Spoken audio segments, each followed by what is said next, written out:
Hello, everybody. Welcome back to Fantasy Football by Committee. And thanks to Trevor and Luke for covering for me yesterday. Very sick on the up and up, so we're good there. But you guys talked about half the AFC West yesterday. You guys talked about the Chiefs and the Chargers. I would assume most people's picks for the better of the four teams in the division. Today, we're talking about the Raiders and the Broncos. Two teams with quite a bit of change, I would say. Probably the most change out of the division. Projected to be the bottom two teams in the division, but I think that's interesting for fantasy because it usually leads to more fantasy value, I would say. And I think we'll notice that as we go through it. But we can start with the Raiders. I think the Raiders will be the quicker of the two teams to talk about. Currently, we got Jimmy Garoppolo as the QB1 there. And the QB2 is Brian Hoyer. So I don't think they really have very many choices. Jimmy Garoppolo currently not healthy enough to even play football. And then once he is healthy enough to play football, I think there's probably a countdown timer for when he gets hurt again. So he's currently going as quarterback 31, and I can't argue against that. That's 220 overall. If he plays every game, he's obviously better than that. But for me, he's just a for sure do not draft player. What about you guys? Yeah, I mean, I'm with you. We everyone who's watched football over the last 10 years knows what Jimmy Garoppolo is.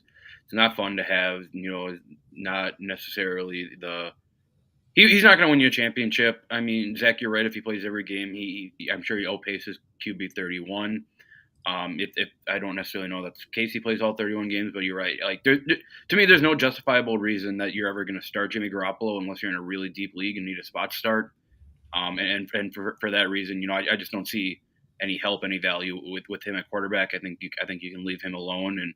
And in basic, 12-man redraft leagues, I'm guessing that Jimmy Garoppolo is going to be on the waiver wire all year. Mm-hmm.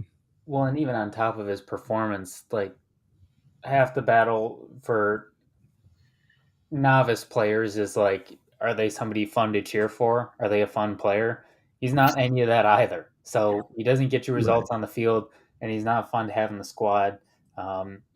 He'll be there the whole season. I can't imagine there will be many weeks he's owned. Jimmy Garoppolo's he's a weird good vibes quarterback who's just not fun to have in fantasy. No, I mean, he's not going to do anything outside what's asked of him. Right. If you're hiring somebody for your job, he fills the job requirements and he doesn't exceed them ever. And that's what he is as a quarterback. Is that fine to win a Super Bowl? Probably not. Is that fine to just get by for a couple years? Kinda. And that's kind of what the Raiders are going to try to do, I think. Yeah. Let me throw this question out at you guys. I don't necessarily know if it'll change your opinion or anything, and we'll talk about these guys with the Raiders. But does having Josh Jacobs and Davante Adams, probably two of the better offensive players that Jimmy Garoppolo's ever played with, that doesn't bring his stock up at all for you guys at all? Not for me. I think he sees a downgrade in offense, a downgrade in offensive coordinator / play caller. I think he sees a massive downgrade in offensive line. I don't see it. Yeah, I don't see it at all. It seems like too much bad outweighs the good to even realistically take a risk on Garoppolo. Yeah. Okay. Yeah. That's going on. There isn't a path to him being a QB1. Yeah. There's no scenario. But let's talk about one of those guys you just named, Josh Jacobs, who is currently still seeking a new contract. I believe he said if there wasn't one by, did he say Monday already at this point he's going to hold out? I don't know. If he doesn't get one before training camp for sure, he is supposedly going to hold out. Last year he finished as running back 3 overall. He had 9 top 10 running back weeks. He's currently going as running back 7, which is 17 overall.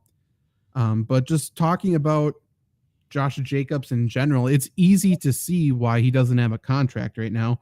The Raiders bet against him last year.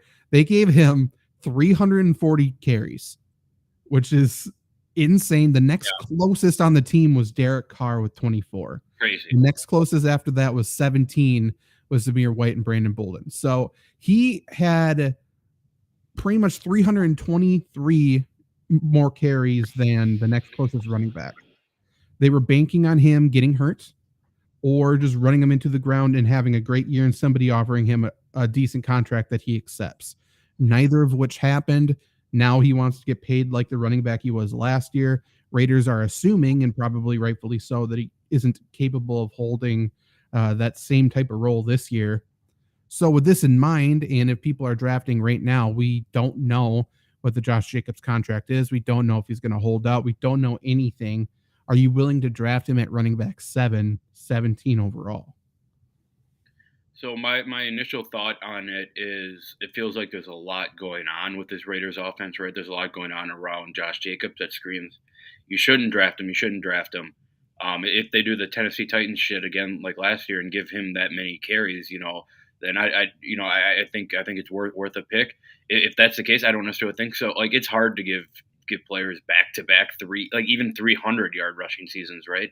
Like, Josh Jacobs was so fucking banged up last year. He didn't miss any time, but he was fighting through injuries all year. I think with the offense that they have with Davante Adams and Hunter Renfrow and even Jacoby Myers and Austin Hooper, in a sense, it feels like that this is, and I guess Jimmy Garoppolo, this is, to me, is a really quick short pass offense, whether it be crossing routes, hitches.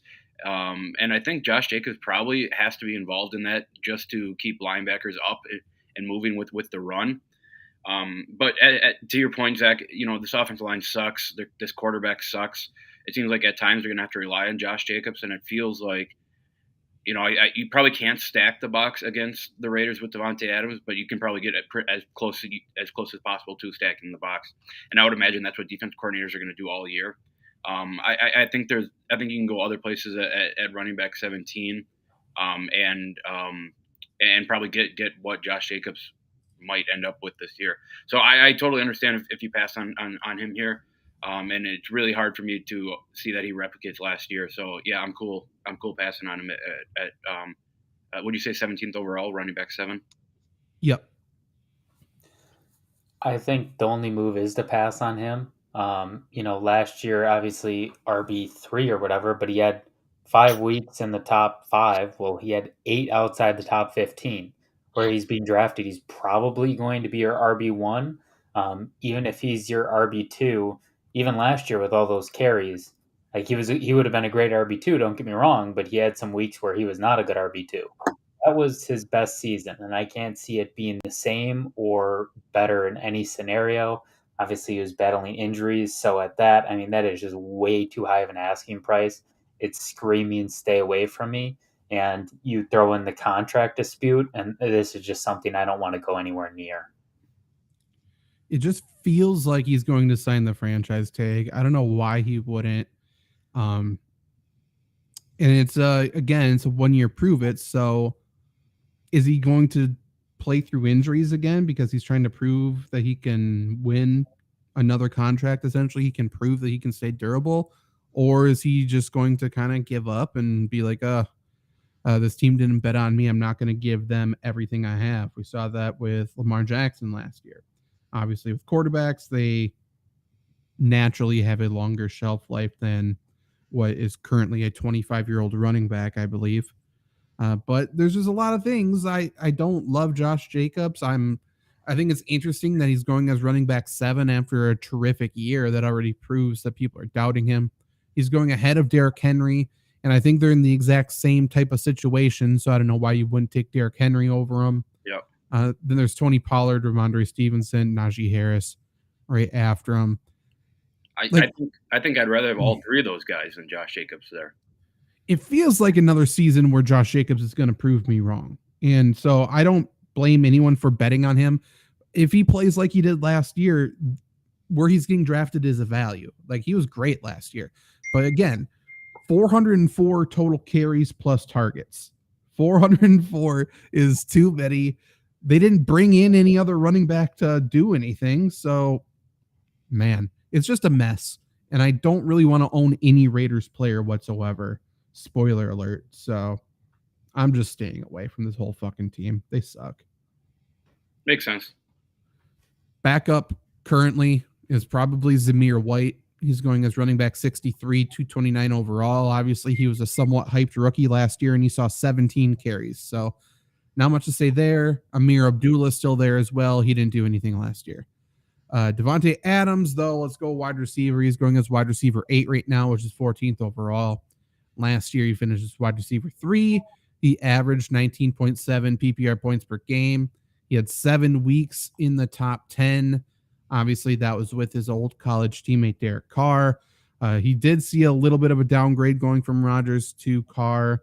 Now he goes from Carr to Jimmy Garoppolo. Are you cool with Davante Adams as wide receiver 8, 14th overall? It's I'm sorry, is that right? Wide receiver 8, 14th overall. That's how many receivers are going. That's crazy. If you know look back at besides the point. I mean, you guys know my thoughts on Davante Adams. I still think that he's the best wide receiver in the NFL. I don't want to say he had his best year last year, but with a huge downgrade at quarterback, it was kind of a weird year for Davante Adams, and he still, produced one of the better years in his career. I think that the drop off between Rodgers and Carr is much more steeper than the drop off between Carr and Garoppolo. And I think Garoppolo still, he's competent enough to get Davante Adams the ball. I think at this point in his career, Davante Adams should be thought of as kind of quarterback proof. Like, as long as you get Davante Adams the ball, he'll make stuff work. He only had like a 55% catch rate last year and still produced, what he did. I think that 55%, I think Jimmy Garoppolo can easily, match that 55% or get higher, especially with, Josh McDaniels and this kind of short passing offense, which I think Davante Adams can absolutely thrive in. Taking those crossing routes and then hitting a post road or a deep in road every 4th, 5th, 6th play or something like that. So I don't think anyone needs to be scared off Davante Adams here. He's still a stud. He's still the best red zone target in the NFL. So if I can get Davante Adams as the 8th wide receiver in fantasy football, I think I'm loving it. Yeah, I mean, I like his position just in the sense that I think he's perfectly ranked. I don't think anybody's going to put Justin Jefferson, Kupp, Chase, Hill, Diggs, Lamb, or Brown above him, not in terms of overall as a player, but just in his position as well and, fantasy relevance. Obviously, I agree that Adams is quarterback proof, but we do have to take into account that the guys that I listed, the worst quarterback in that bunch is probably Dak Prescott, and he's, in my opinion, way better than Jimmy Garoppolo. So, Adams is going to be a good player. I think at that position, I think he's a great player. I think if you can get him on a quick turn at the end of the first, start of the second, that's a great start. And I still think he's a great wide receiver, but I think that's exactly where he should be. I don't think he should be any higher, any lower. So keep an eye out on that ADP, because if it goes too much higher, I'm out on him. Yeah, I mean, we have to remember Jimmy Garoppolo, and maybe it's less Jimmy Garoppolo, it might be more Kyle Shanahan, but Jimmy Garoppolo has produced good fantasy wide receivers. Mm-hmm. So I'm not saying he's a terrible guy, or a terrible quarterback, rather. I'm not questioning his character. But, I mean, for me, it's not Jimmy Garoppolo. It's, can Brian Hoyer do it? We're going to see him. And I actually like Brian Hoyer. So I like Davante Adams' value here. I think it's fine. Wide receiver 8, he's maintained relatively healthy, durable over the years, and we'll see how disgruntled he is. I think that's the X factor. Like, he goes to the Raiders and they trade away the one person there for why he went there. So we'll see. Come back to Green Bay, Davante. No, stay away. No. You got out. Congrats to you. You don't want to be here. I wouldn't want to be in Green Bay. For his sake, go to the Jets. That's what I'd like to see. Other wide receivers, Jacoby Myers came from the Patriots. Every Patriots coach who has been there, still is there whatsoever, loves Jacoby Myers for some unknown reason. Me too. He's going as wide receiver 53, 124 overall. He was wide receiver 29 last year, averaging 12.9. I believe he is wide receiver 29 the year before that as well, if my memory serves me correctly. And I just say that because he came here and he's going to have probably the same role. Like, he's going to be featured for some unknown reason. We saw Matt Collins have a decently pretty good role on the Raiders last year. So wide receiver 53, it's probably a pretty good value for a guy who's not going to be flashy, but he's probably going to be a serviceable wide receiver 3 most weeks. Yeah, I don't necessarily disagree with that. And I totally understand if people don't want him as wide receiver 3. To me, really, like you said, Zach, you don't really want anyone on this Raiders team other than Davante Adams. I don't think I really want anyone. I just don't. It's really hard to trust any other wide receiver other than Davante Adams with this offensive line, with this quarterback, with the kind of the questions around the running game. I'm out. I'm out on Jacoby Myers. But like you said, there's a reason they got him. He's familiar with coaches. He's fine in short passing game. It would make sense that he probably finishes around where he's going at right now. It's just nothing that screams to me, this is a sleeper. This is a guy who can win a league or anything like that. Yeah, he kind of reminds me in terms, and I'll explain it because it's a horrible comparison off the cuff. He reminds me of MVS in the sense that his ADP is super low. He's probably going to finish higher in the ADP, but is that going to be a player that necessarily helps you? Probably not, because week to week, I don't know if you are going to trust him enough to put him in your lineup. Best ball, maybe he can do some things, but kind of like Luke says, I don't want anybody in this Raiders team other than Davante, and even him, maybe not if the ADP goes up too much higher. So, yeah, I mean, you can find worse players for sure. Deeper leagues, he's certainly going to have some value, but in normal leagues, I just don't see a point. Fair enough. I do think he probably has a role that's serviceable, but that's fine. Hunter Renfrow is still here as well, going as wide receiver 68, 172 overall. He is really good with John Gruden, who knows how to coach football, and he was bad last year under Josh McDaniels. Was essentially irrelevant, averaged 7.9 per game, and I can't argue against the wide receiver 68 notion just because I don't know if McDaniels knows how to use him, which is mind-blowing to me. How many white slot receivers has he coached well in New England? I don't know why he has to do something different now, but this is a guy though. He's intriguing to me, but I'm not going to go out of my way to vouch for his role on this team. Okay, and that's the exact point I was going to bring up. It feels like Hunter Renfrow should be involved with this offense, considering Jimmy Garoppolo's skill level and how easy it is for Hunter Renfrow to get open. But Zach, you're totally right. That's what I thought last year too, to help ease Derek Carr into this Davante Adams transition. But that didn't happen at all. The nice thing I think that can happen with Hunter Renfrow though is I think there are going to be a ton of people who he is on their do not draft list, and I think that I think that you can get him probably undrafted, and I love that for a value because, like you said, he's a starting slot where that has absolutely dominated in Josh McDaniel offenses in the past before. But for whatever reason didn't work this year. I would totally understand if you don't draft him, but I think it could be a fun undrafted risk that not really a risk. I think it's much more a reward than it is a risk. Maybe even if you get him the last round or like I said, undrafted. So if he's on your waiver wire, I don't hate grabbing him if you don't love who you drafted or anything like that. I see what you mean. I think we should probably get rid of the fun tag. I don't think there's anything fun about this team at all. But I get what you mean. He should have value. He should. But I'm just so sick and tired of guys who should have value and they have terrible coaches, terrible play callers, and they're just ruining it for everybody.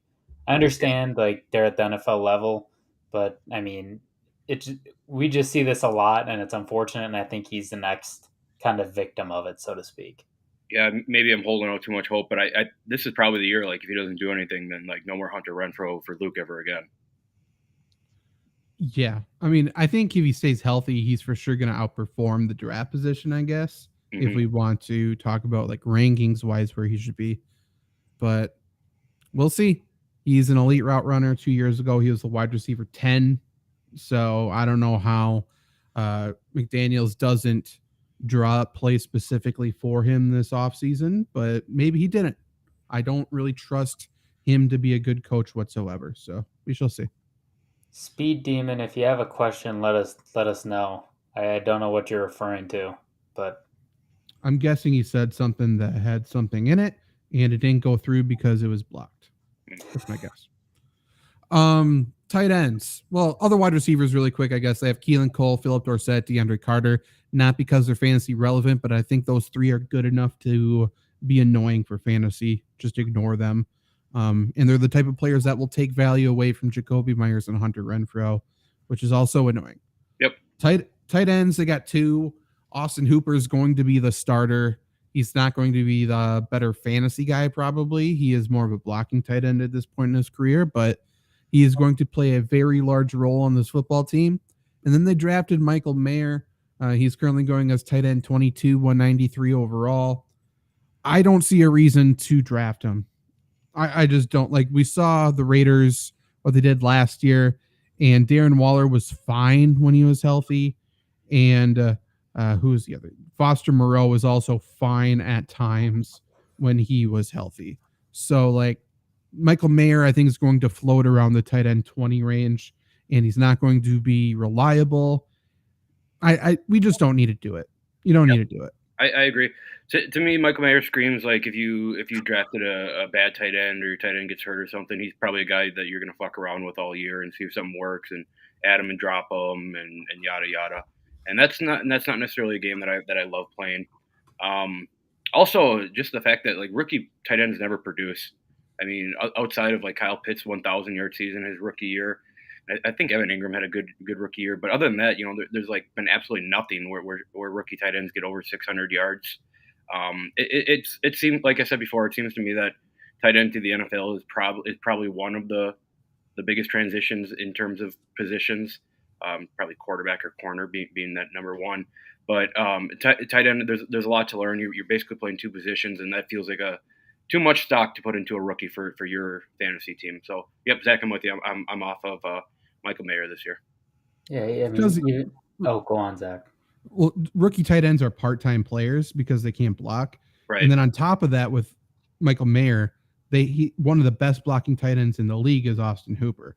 So even if you believe in Michael Mayer as a player to be really good eventually, he's for sure already on a part-time basis in this offense. Yep. So ceiling is dramatically lowered. That's how I'm viewing it. There's going to be people probably critical with my opinion, where I'm saying don't draft him under any circumstances, but like I'm more willing to take a flyer on a tight end 2 on most other teams, I think. Yep, me too. Sorry, Trevor. I'm critical of your opinion because you basically stole my exact opinion that I was just gonna say. Like, he's a part-time player. There's no need. Even if he does become something, if somebody drafts him, he's going to be dropped by week 5 because he's not going to do anything. Right. Yep, I agree. Let's go on to the Broncos. A little bit better for fantasy, better offense overall. Obviously, Sean Payton's there. Sean Payton immediately changes the culture. He immediately changed the offensive line because that offensive line was horrendous last year. And he's hoping that'll help Russell Wilson, who we have been critical of on this show. Luke has been especially critical of him. Last year, he finishes the quarterback 16, quarterback 18 on a per game basis. And for ADP this year, he's going as quarterback 16, 121 overall. Luke, I'll let you talk about it first, but he's going where he finished last year. So do you think he doesn't improve at all and this is good? Or do you think he can somehow get better? Well, like we were talking about before the show, like they have Sean Payton coming in. I mean, Russell, like let's call a spade a spade. Russell Wilson just didn't win anyone a championship last year. He just flat out sucked for fantasy football. Not that he sucked, but he just, in regards to where people drafted him, what people needed out of him, I mean, he was horrible. What he has going for him is it seems, players are healthy around him. Sounds like he'll have a healthy wide receiver room. That offensive line is upgraded somewhat. Sean Payton coming in. Zach, we talked about it before the show, and maybe we can break it down here. I'm not a full believer in Sean Payton yet. Been out of the game a little bit. With the veteran quarterback coming in, I'm wondering if there's gonna be clashes there. I'm wondering if there's gonna be trial and error that leads to kind of, bickering and bitching at each other. We all know that Russell Wilson wants to call his shots, and it seems like that's kind of how Seattle forced him off the team. Not forced him off the team, but got rid of him. Like last year, a lot of that offense was right. If nobody's open, 40 yards downfield, we're just gonna dump it off. it makes sense that Sean Payton would come in and say, we need to run slants. We need to run inroads. We need to, bring these linebackers up a little bit so those deep shots can hit. So I Russell Wilson probably finishes a little bit better than what he's ranked at right now.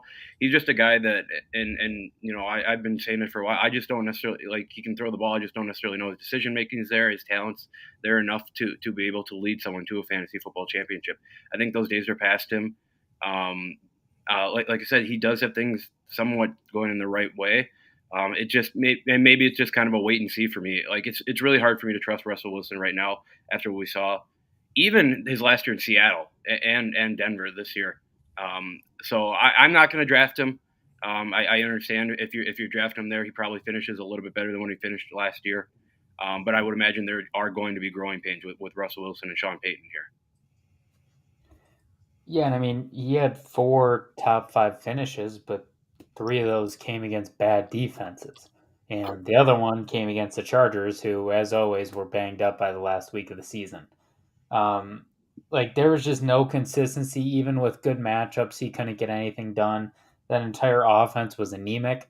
And to Luke's point, his last year with Seattle, I mean, he only played 14 games. He still wasn't great over those 14 games either.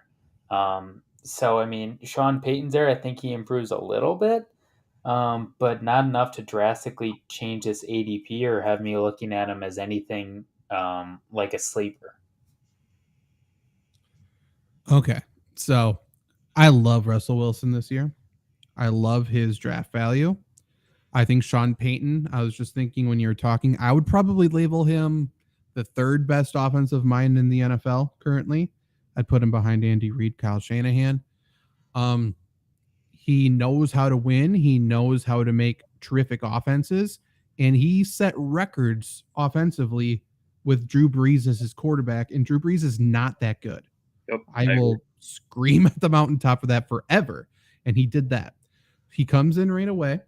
He immediately takes away Russell Wilson's privileges of a private office and all of that, the private parking space, all of that stuff, his team being in the building.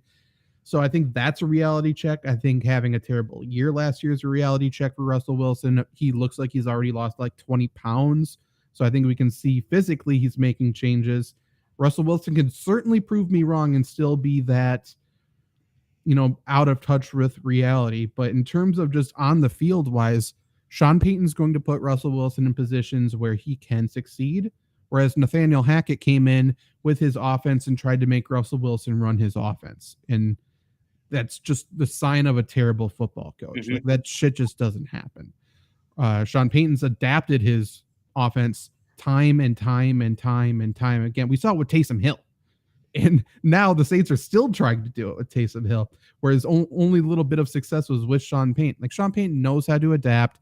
He knows everything starts with the offensive line, which he immediately signed multiple people to be on the offensive line, including McGlinchey at right tackle. That's going to be a great signing. Yep. They're going to run the ball. The Broncos are healthier this year. They get Tim Patrick back. We'll talk about massive 3rd wide receiver. They added another wide receiver. They get their starting running back. Like this was a team that was also banged up, on top of having poor coaching, on top of having an out of shape, out of touch with reality quarterback. Everything about the Broncos is so much better. It's so much better. So the only downside to me, assuming Russell Wilson isn't a complete doofus, which, I'm certainly not going to go. He might be. However, this Broncos defense might be the best in the NFL. So that's the only thing where it's like he may not have to do a ton to win games some weeks. That's where that sounds like his whole career, Zach. True, but I mean, then we can look back at every top 10 finish he's ever had. Yeah. So just giving you shit. I know. I mean, you're completely correct, but yeah, even if you hate Russell Wilson this year, I don't think he gets worse. So with that in mind, he's probably a good value where he's at. Yep, I don't necessarily disagree with you. Just for comparison's sake, he's going right behind Daniel Jones, Aaron Rodgers, Jared Goff. And then he's going just ahead of Geno Smith, Anthony Richardson, Derek Carr, Matthew Stafford. So big tier of players, a lot of question marks. I think a lot of inconsistency probably out of everybody. And that, to your point about growing pains with Sean Payton, that certainly could be the case too. So we'll see how that shakes out. But yeah, you may not even need to draft him as your quarterback 1, which is interesting. Running back, Javonte Williams is back healthy. He is currently going as running back 28, which is 76 overall. He averaged 10.5 points per game last year before getting hurt, which puts him roughly in that 23 to 25 range, I would say, on a per game basis. On an offense, as we've talked about, was horrendous. So he wasn't even really scoring points.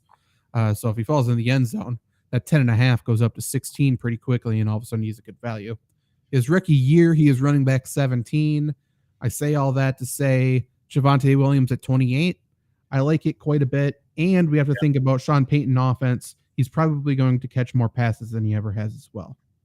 Yeah. My worry with him, being able, and I totally agree with everything you said. I've always been kind of a little weary on running backs coming off of like horrible knee injuries.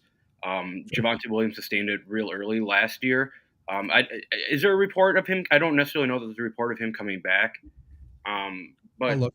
Okay, in terms of pass catching, Zach, I totally agree with you. The theory is right. Does them bringing in Samaje Perine, does that scare you off of his reception total at all? I think they'll both catch a lot of passes. I love Samaje Perine, who we'll talk about in a second. And that's what I was going to bring up. I think, right, Javonte Williams has shown that he's more than capable of being a starting running back in the NFL. I mean, all the pieces are there with the new upgraded offensive line. If you're willing to take a risk on him, bouncing back after an ACL injury, I'm really cool with that. If you're not willing to take that risk, I'm cool with that as well. I'm kind of middle on Javonte Williams. He's kind of a guy, if he's there, I'm going to take him. If I'm reaching for him, I'm not going to take him. But if he's top of the board at that pick, I'll grab him. If he's there around later, I'll grab him. Just nobody that I really. He's not a guy I really love. He's not a guy that I really hate this year. Well, and for me, I'm looking at guys he's around. David Montgomery's 72 in Detroit. I'm taking him over him. Yep. Isaiah Pacheco's right after at 77. We talked about him last night, and the big question marks that could be there. James Cook is 80. Do any of us trust any Buffalo running back either? So, A.J. Dillon, 85. Now we're getting kind of low, but the point being, like, Javonte Williams, in my opinion, clearly has the best upside out of any running back here. Yeah, I think you could argue out of any player around here outside of Mike Evans. He just seems like a tremendous value there, and he really doesn't have to do a whole lot for me to be the best value there, because I don't think he has much competition. So if you assume the offense is going to be great, you draft him, he's not probably going to be an RB1, probably not an RB2 for you, as an RB3 at that position. I mean, there are way worse things that you could do, and I'm fine with that. And Javonte Williams is expected to be ready for the start of training camp, by the way. But something I think we should do before draft season is just looking at this range of players, maybe for each position, like that 30 range, and like which of these players has the best chance to finish as a running back 1. Right. And like if you look at all those people you just named, Montgomery, Pacheco, Cook, AJ Dillon's there, Antonio Gibson, like Javonte Williams by far, in my opinion, has the best chance to finish as a running back 1. Like he has the best boom potential. Yep. For sure. Yep. So yeah. And when I'm in this range, that's what I'm looking for, by the way. I'm not looking for a player I can trust to be my running back 3. I'm looking for a player that can be a running back 1 still. Yeah. Yeah. It'll be interesting to see where his, given that he's at training camp and we get all the reports, it'll be interesting to see how much his ADP climbs. I agree. I mean, he's behind some people that also I feel like should climb as well, though. Montgomery, I feel like, can still climb. Rashad White, if they don't sign anybody, can climb.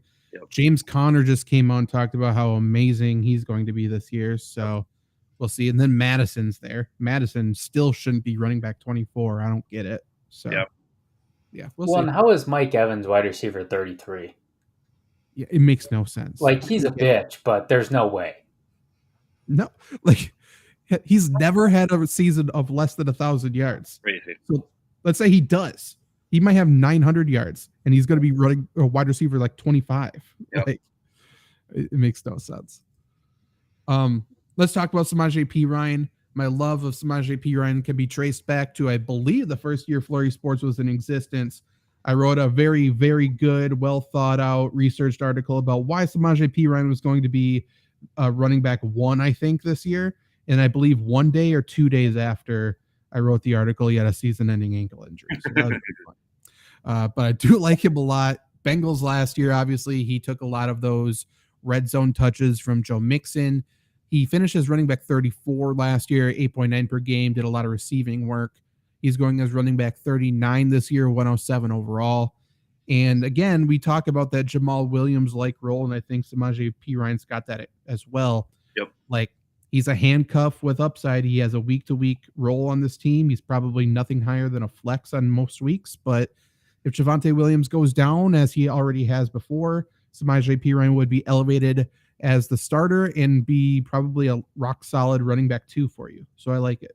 Yeah, even with Javonte Williams on the field, I think Samaje Perine has to see the field, not only for his receiving work and his running work, but he's very good at picking up blitzes in the pass game, as he did forever in Cincinnati with that horrible offensive line. So I think Samaje Perine's on the field. I'm not going to say more times that he's not, but I think he's going to be on the field more times than a backup, than a backup running back. It usually is. For that reason, I love this value here. And Zach, to your point, if Javonte Williams goes down, Samaje Perine might be at the top of guys that you want on the Broncos. So I'm right there with you. I love Samaje Perine here. I think it's absolutely worth taking him at where he's going right now, because given one thing happens, I think he's a guy who can really, really benefit you if you can get him this low. Mm-hmm. I think Samaje Perine, at least for fantasy, he's what everybody thinks A.J. Dillon is. Everybody thinks A.J. Dillon is a guy that can be a flex every week and can take over and be an RB1 if Aaron Jones leaves. That's just not true. Samaje Perine can be that guy. We've seen it countless years now that he can be a force even with Joe Mixon starting. He is very solid when Joe Mixon is not starting. Now, to your point, you bring in Sean Payton and you bring in, he can be a change of pace back. Like, he's going to have a role. He's going to be good. If I'm looking at a backup, it's probably going to be him. And if you believe in Russell Wilson and you believe in this team, a defense and a team that was so good that they needed I think like 20 points and they would have gone like 14-2 or something. I think 17. 17 or whatever. If you believe this offense is going to be better, they're going to be running the ball a lot, doing the short passes a lot, and that just helps them some more. So I don't see a scenario where he is bad because he's just such a nice safety valve for any team that he's on. Yeah, he's going to be used probably more often than the Javonte Williams owners would care to see. This isn't really fantasy relevant, but it's kind of cool to see. Like, Samaje Perine was somewhat unknown in college, right? Other than his big game, setting the record. It's cool to see him carve out a role as kind of this backup running back, and he's probably going to be in the league for at least 10 years doing it. I mean, yes, but let's also remember, like, he got the record because Melvin Gordon, heard Nebraska cry uncle. So. Correct. I'll say as an average college football fan that I am, he's probably relatively unknown for the college fan base. That's fair. Also, speaking to the person Trevor cited maybe a couple of weeks ago about running backs, don't they hit 25, 26 or something? Samaje Perine's seeing a renaissance and he's 27. Like, he's playing the best football of his career. He's fine. Running backs are fine. That's because he's not 28 yet. That's why. 28. Yeah. Okay. Can't wait to see him die on the field at 28. Daniel Tice here, 28. Shout out Celtics great Daniel Tice. Maybe we shouldn't say die on the field anymore. It'll be fine. If he came back to play, that means we can make jokes about it. It's gonna be fine. That's fair. Right. Wide receivers, the first one going. There's 4 fantasy relevant wide receivers in my opinion. First one going is Jerry Jeudy at wide receiver 22. That's 49 overall. Last year he finished as wide receiver 22, averaging 13.6 points per game. I'm not 100% sure which wide receiver is going to benefit most in the Sean Payton scheme, we shall see. But Jerry Jeudy can certainly be one of those players that benefits a lot. Like, I think he could do a lot of work underneath. So going as wide receiver 22, I don't hate it. I don't love it. I think he's properly valued probably currently. What do you guys think? Yeah, he probably is properly valued. I don't know. I'll start this by saying I don't know on a lot of these Denver receivers, right? It feels like it all boils down to how quickly Sean Payton and Russell Wilson work together. Jerry Jeudy's always been a kind of a guy to me where I need to see it. I haven't seen it yet. But I totally understand drafting him, 22 here. I think he really turned on at the end of the last year, right? He had like 500 yards over the last couple games or something. If that's a building block, then more power to the Broncos, more power to the Jerry Jeudy lovers. I'm always for those, renaissance kind of at the end of the year. So I'm totally understanding if you draft Jerry Jeudy wide receiver 22. It's I guess in a 12-man league. I don't necessarily know that I love Jerry Jeudy as my wide receiver 2. I like him a lot more as a flex, but right on that low end wide receiver 2, high end flex is kind of what I'm valuing Jerry Jeudy at right now. And I think it's tough to value him too because the ADPs are just so weird. Right. Like, obviously he's at 49. DJ Moore's at 46. I love DJ Moore. I've seen this play out with Chicago before. Do we really think, him versus Jerry Jeudy in a Sean Payton offense, like that's not really a question there. So you'd say, well, yeah, he's better than DJ Moore, so he's a value there. But then you have Christian Kirk at 58, and we saw what he did last year. So a lot up in there, a lot left to be decided. But I can't trust Courtland Sutton to stay on the field, and I've seen flashes from Jeudy, and I think a lot of people forget really fast how dominant he was in college. I know that doesn't mean you're going to be great in the NFL, but people are acting like he kind of just sauntered onto the scene in the NFL and has just been mid ever since, and that's just not what happened. Is there anything to believe about his trade talks? If he starts out hot, I think there's a chance. There's probably a market for him. And Denver just drafted Mims. So I think it's possible. I think they would have done it by now if it was happening this year, but yeah. I don't know. We'll see what happens if there's an injury or something to a contender. But yeah, I like Jerry Jeudy. Side note, when you talked about DJ Moore there, Trevor, I've been on like a mute spree on Twitter the last week or so. There's all those like fantasy football like hacks or whatever on Twitter that are grading people's Scott Fishbowl teams, which is insane. Someone wrote "Great Chicago Stack." I'm like, oh, can't.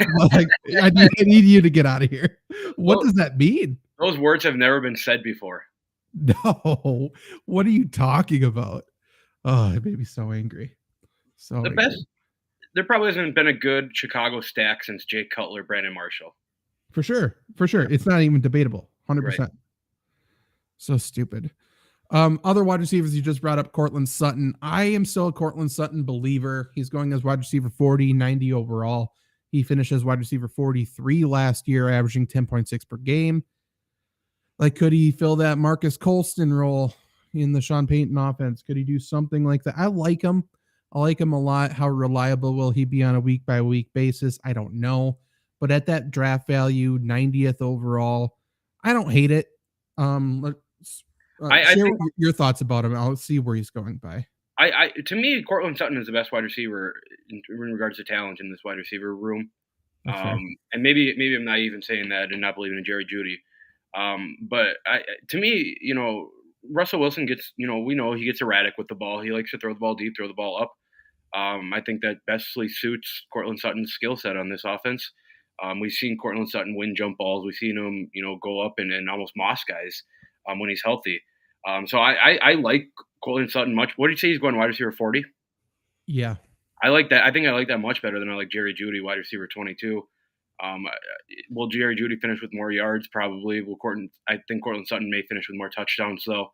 And then that's kind of my deciding factor here. I'm not going to say I love him. I like Courtland Sutton a lot at this wide receiver 40 spot. I think he'll be on the field. I think he's a big body to catch passes from a guy who likes to throw to big body receivers. So I'm with Courtland Sutton this year. Trevor? Zach, do you want to say who he's going around first or? Sure. So he's going right behind Jahan Dotson, Brandon Cooks, and he's going just ahead of Gabe Davis, Jackson Smith and Jigba, Jordan Addison, Elijah Moore, Rashad Bateman.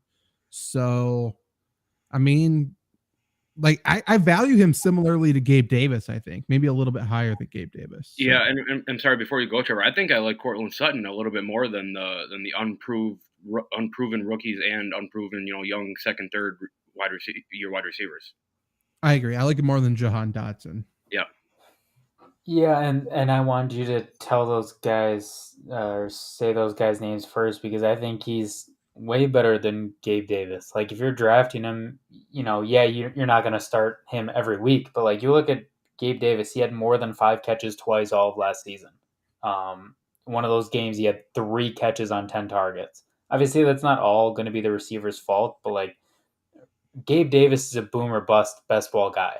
He is not a redraft guy. I don't know how many times I have to say it. He had the best year of his career, and he was PPR 36.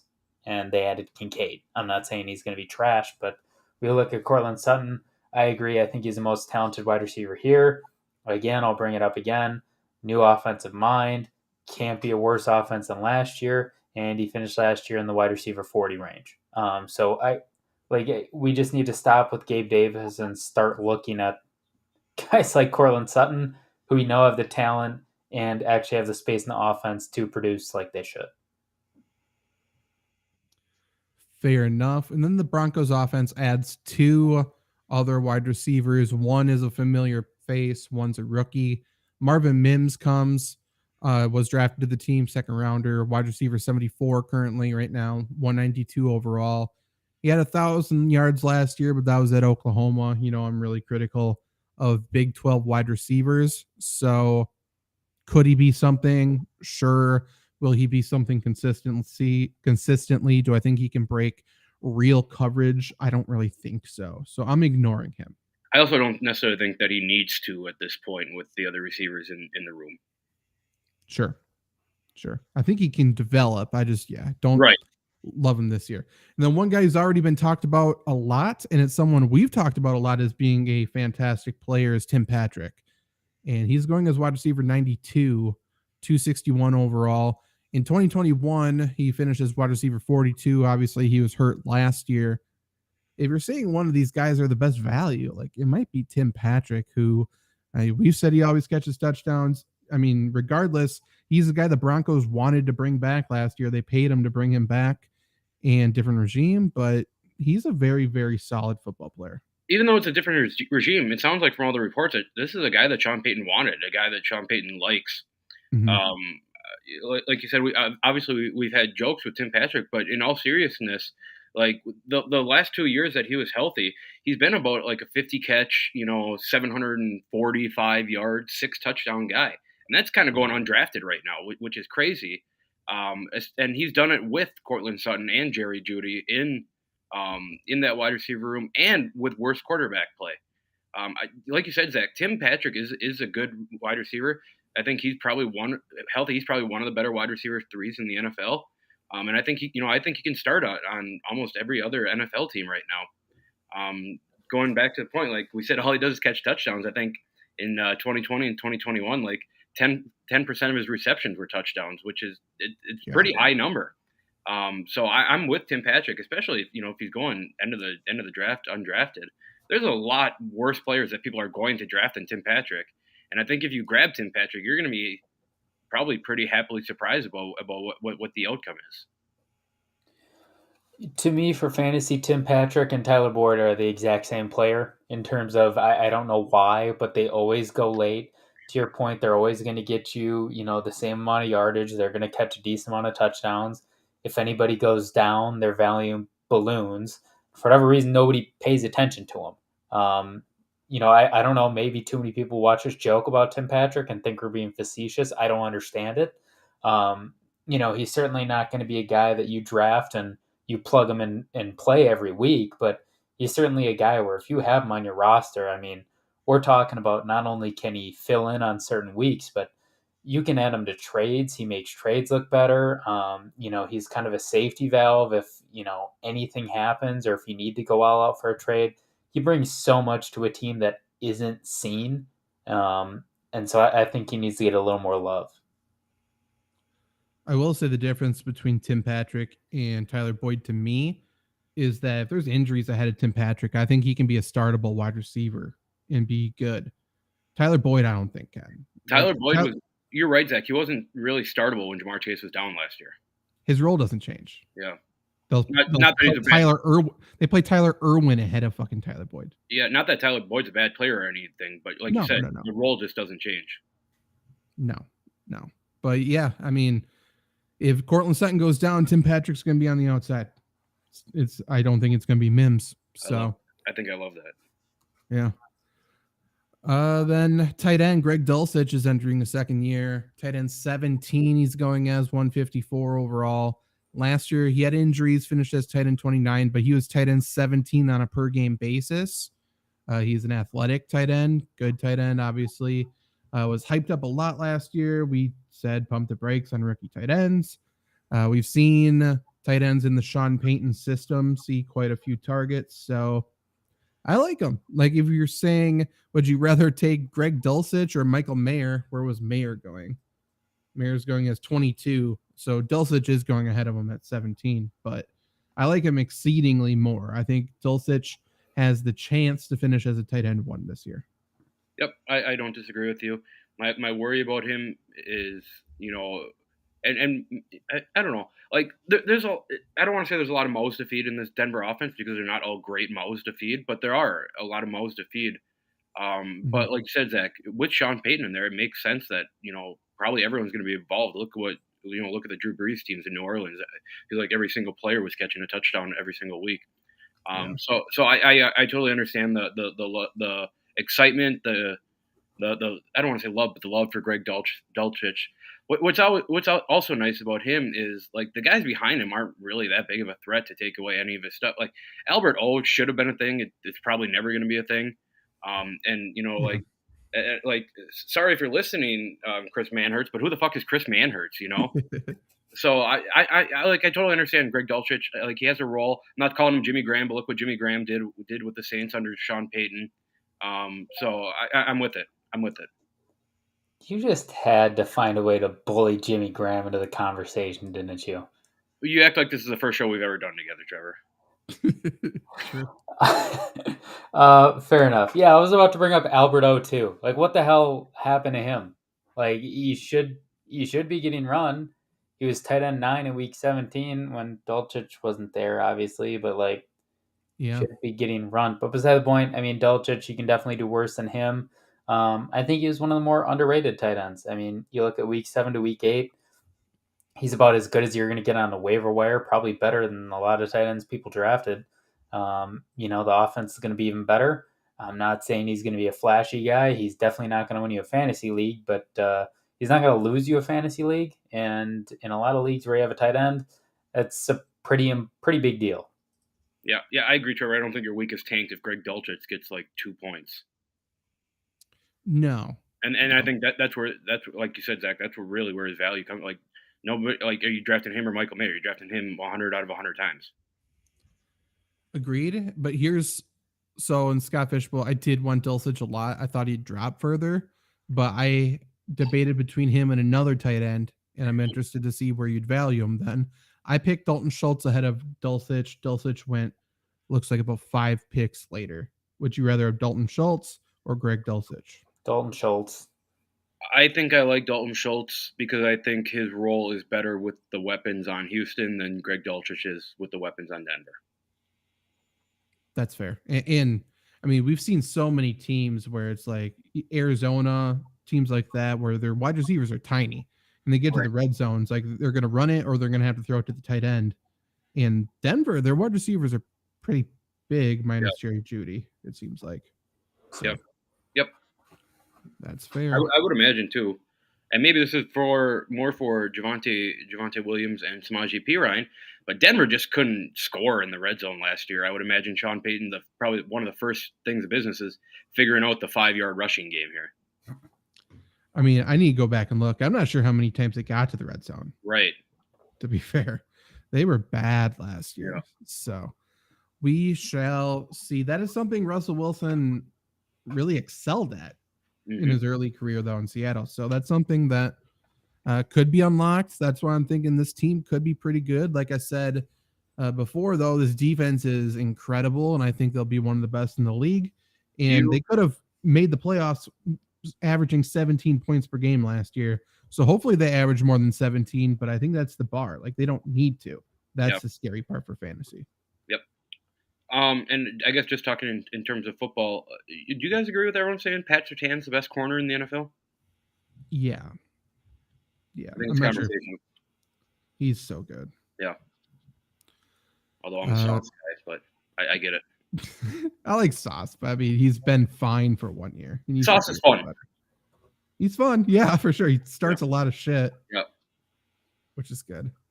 Every time I think about cornerbacks, and it just happened to me now, I keep forgetting Jalen Ramsey's in Miami. Yeah, crazy. I don't know how I feel. Crazy. I'm going to take a bold take. Some of you might not like it. Jalen Ramsey is a good football player. I think he's one of the most overrated football players in recent history.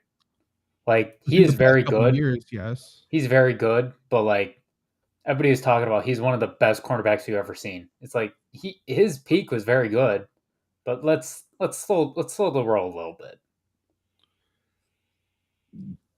Yes, I don't agree or disagree. I don't think that's right. I'm a Ramsey guy, so my bias says that he is. But I understand what you're saying, Trevor. His play is definitely diminished. That's more on the fans really than him. I don't have a problem with him. Yeah. Well, you know what's nice about Jalen Ramsey is he hits guys. Like, he wraps up and tackles guys, which you don't see from a lot of corners. Yeah, he's physical. And he's going to be so good in that scheme, which sucks because Vic Fangio is going to have him do so much crap. Right. Do they still have what's-his-nuts at corner in Miami too? Yeah, Jordan Howard. Yeah, damn. I know. That's why I'm like, Miami, every time I think about Miami, I'm like, okay, they suck. Doesn't matter. Then I think about it. Fucking Vic Fangio scares me, man. Dude, he is so good. Would pay so much money to see the Packers and Dolphins come to a gentleman's agreement to run it back this year. The Packers might lose by 40. Vic Fangio didn't even want that job. He wanted the Eagles job. Fair. Yeah. And I mean, he's coaching them before the Super Bowl. He was in Philly. Also, shout out Darrelle Revis for just body bagging Asante Samuel. Fuck you, Asante Samuel, trying to call Darrelle Revis a bum. That dude's like the best cornerback I've ever seen. Oh, yeah. I would say so. Yeah. Also, shout out to Terrell Owens, since we're shouting out older people, for being a nice little square I forgot about in the crossover grid with the Bills and 49ers connection. Yep. That light bulb went off in my head. That was awesome. Yep. Interesting. We didn't list off the best values and that stuff for the Raiders and Broncos. Okay. For the Raiders. Sorry. I don't have one for the Raiders, to be honest. I'll go Hunter Renfrow. Yeah, I'm going to go Davante Adams because I think he's, better than the 8th best receiver in fantasy football. I truly don't have one. I think they all suck. Then I like Davante Tim Patrick. Yeah, I'm with you, Tim Patrick. I guess I'll go Cortland Sutton at wide receiver 40. I'll go Samaje. Yeah, I mean, I like them all. Yeah, sounds like Luke's a Denver Broncos believer. God, no. There's value to make money off of the Broncos. That's why I'm in on them. Fair enough. God, I'm rooting against them every single game this year. Don't get me wrong. Really?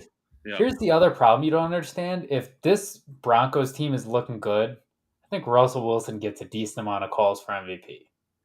He had one off year. He just needed a coach that believed in him. Trevor, know they're going to be running with that bullshit. Trevor, Bobby Wagner has more MVP votes than Russell Wilson. I'm not saying it should happen. I would love, it would be the perfect heel move if Russell Wilson wins comeback player of the year. Yeah. Over DeMar Hamlin, over some of these other people. Over Stafford, over Cooper. Yeah. I would rather have that than MVP. That would be incredible.